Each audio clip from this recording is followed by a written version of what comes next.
Hello everyone, আসসালামু আলাইকুম। সবাই কেমন আছেন? সবাই ভালো আছেন? আলহামদুলিল্লাহ, আমিও ভালো আছি।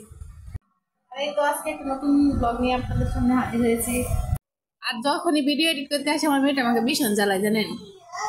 একটু দেবে না সে আমাকে ভিডিও এডিট করতে, হোক সেটা ব্লগ বা রিলস, যেটাই হোক সে ভীষণ জ্বালাতন করে। আর এই তো এটা ছিল কালকে রাতের একদম সিম্পল খাবার, জাউ আর আলু ভর্তা। আর এটা ছিল সকালবেলা চচ্চড়ি করেছি ছোট মাছের।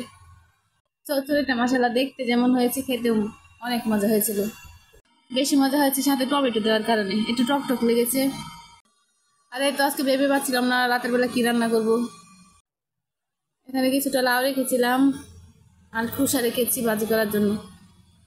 আজকে রাতে এই সিম্পল খাবারটুকুই খাবো। রাতে সবসময় হালকা পাতলা খাবারই খাই।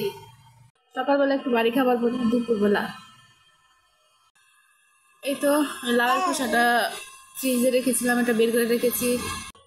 আর এদিকে আমার মেয়ের জন্য কিছুটা সেমাই রান্না করেছিলাম, একদম অল্প একটু।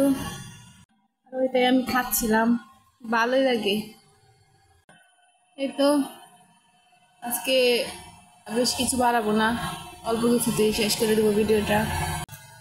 ভিডিও কি একটা প্যারার মধ্যে আছি, কি ভিডিও করব কি করব বুঝতেই পারি না। আর আমার মেয়েকে একটু সেমাই খেতে দিয়েছিলাম, দেখেন সে নিজের হাতে খাবে কিন্তু নষ্ট করবে ওই বেশিটা। নিজের হাতে খাওয়া শেখাচ্ছি, তার জন্য আর কেউ খাবারটা একটু নষ্ট করে। এই তো আর আমি বাটিতে দিয়েছিলাম, সে বাটি রেখে বিছানার মধ্যে মেলেছে। আজকে ভিডিওটি পর্যন্তই, সবাই ভালো থাকবেন। আসসালামু আলাইকুম।